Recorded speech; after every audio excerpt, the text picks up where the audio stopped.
hungry goat. Sarah is 30 years old. She lives in a small village. The village is quiet, with small houses, chickens in the yards, and children playing in the street. Sarah has a big garden behind her house. In the garden, there are flowers, vegetables, and fruit trees. Sarah loves her garden. Every morning, she wakes up early, takes her watering can, and waters the plants. She talks to them softly. Good morning, flowers. Good morning, trees. She feels happy in her garden. One Saturday, Sarah decides to bake an apple pie. She walks to her apple tree. The tree is full of red apples. Sarah picks the apples one by one and puts them in a basket.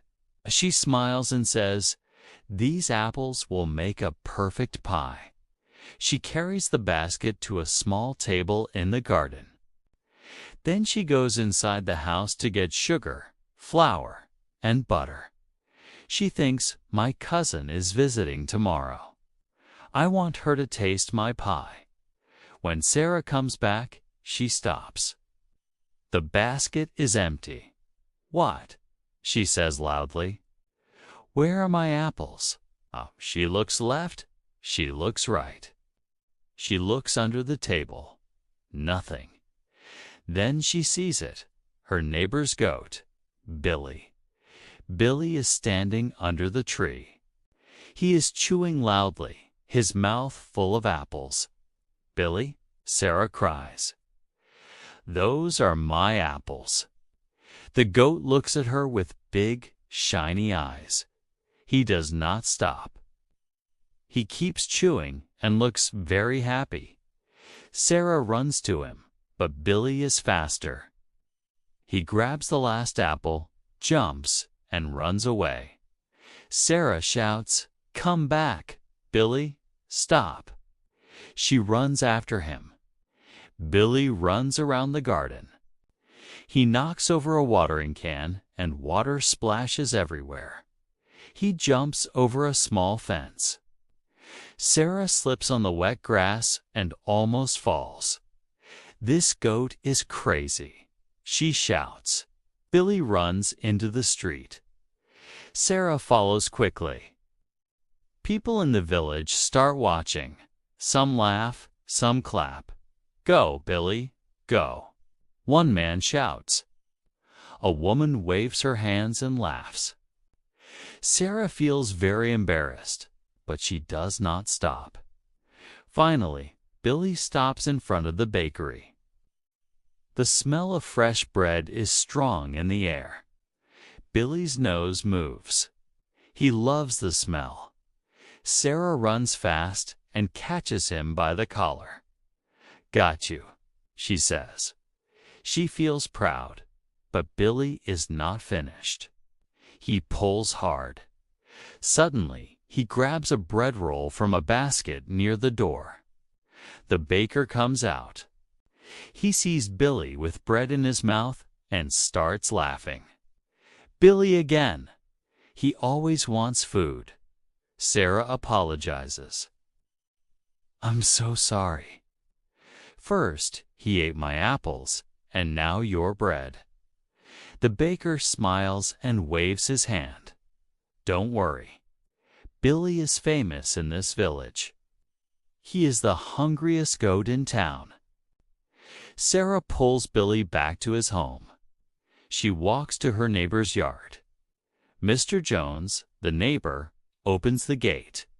He looks surprised. "Oh dear, did Billy escape again?" Sarah crosses her arms. "Yes, he ate all my apples, and he took your bread too." Mr. Jones laughs loudly. "I'm very sorry. Billy loves food too much. Here, please take this." He gives Sarah a bag of fresh pears from his tree. At home, Sarah sighs. She wanted to make apple pie, but now she has pears instead. She washes the pears, cuts them, and makes a pear pie. The smell fills the house. It is sweet and delicious. When the pie is ready, Sarah cuts a slice. She takes it outside and sits in her garden. She eats slowly and enjoys the taste. Suddenly she hears, "Bah!" Billy is standing at the fence. His eyes are big and hungry. Sarah shakes her head. "No, Billy, this pie is mine." But Billy pushes his head through the fence and makes a funny sound, almost like begging. Sarah laughs. "Fine. One little piece." She gives him a small bite of pear pie. Billy eats it quickly and licks his lips. Sarah laughs again. "You are trouble, Billy, but you are also very funny." She pats his head. From that day, whenever Sarah bakes, Billy comes. If she bakes cake, Billy comes. If she bakes cookies, Billy comes. If she bakes pie, Billy comes. He always finds a way to get a bite. Sarah tells everyone in the village, "I don't bake for myself anymore. I bake for the goat." The villagers laugh. Children run to see Billy when he comes near Sarah's house. And so, Billy becomes the happiest goat, the funniest goat, and the hungriest goat in the whole village.